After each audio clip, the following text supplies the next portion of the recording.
go over some dynamic stretching today. So dynamic stretching is moving in and out of a stretch rather than holding it. And I find it to be a much more effective way to warm up your muscles and stretch your muscles to prevent injury and to work on getting more flexible. So I'm just going to go through my sequence. I'm going to do this standing in place, but you can do this traveling as well. And you can do this in any order. You can omit some, but this is generally the ones that I like to do. So I start with the most basic. I'm just going to pull a knee to chest. I am not bending my torso over to grab my leg. I'm pulling my knee up towards me. I allow myself to warm up, and as I feel like I can do it, I'm actually hugging my knee up into my chest. Good, and I'm flexing my foot, pulling my toes up. Good.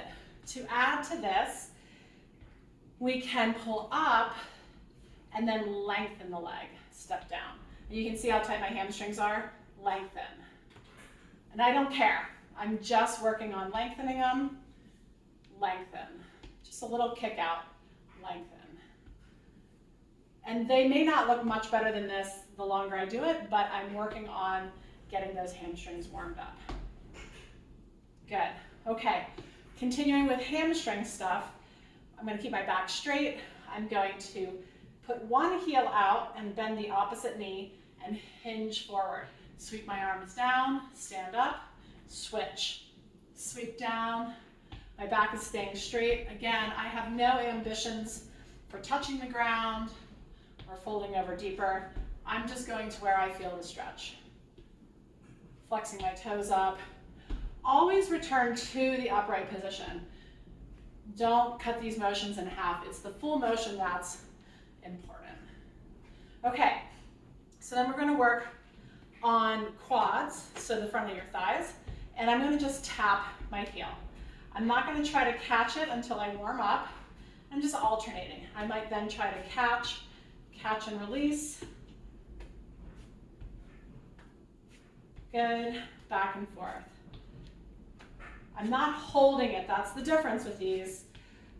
I'm just pulling into my stretch and then I'm letting go. I find that you can avoid a lot of injury if you warm up before anything that you do with this. Okay, so we did front, back, let's do inner thighs. So you can take a stance, wide stance, bending the left knee, back through center to the right, back through center to the left. To make this more dynamic, you step, lunge, back to center, step, lunge, back to center. Okay, again, I'm coming all the way up in between each lunge. Good. We can do a backwards lunge to get more into the hip flexors. So I'm going to step back and forward and back. Back leg stays straight. I might just do one arm to get a little bit of a stretch. So I'm taking the same arm up as the forward leg and take that back, go the other way. Have to remember that.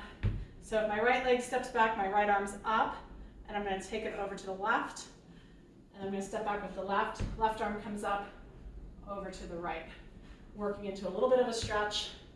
I don't feel much of a stretch, but I know I'm opening up my hips. Good.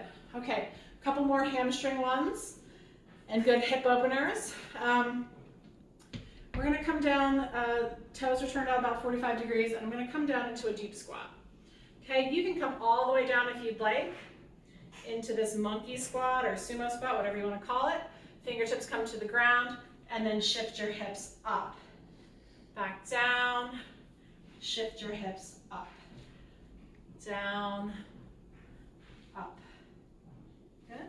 Down, up. You can also do that with feet parallel, come down into a little tuck, and then straighten your hips up. So this definitely gets the hamstring differently. Both have their place. That one's harder for me to do, so I should probably work on that a little bit more. Good. And here's another one. We're going to do an inchworm. Bring your hands down to the ground. Walk out to a high plank. Right? Hinge back to your downward dog. Legs stay straight, walk back out. Also hamstring, walk back in, walk back out. Okay? All of these can be repeated about 10 times. One last one that I forgot at the beginning was just a hip opener, just getting those hips moving. You can add this at the beginning of the sequence. Again, doesn't matter what sequence you do. You might find for the sport that you're doing that you like some more than others. Pick and choose as you want. Try them all out.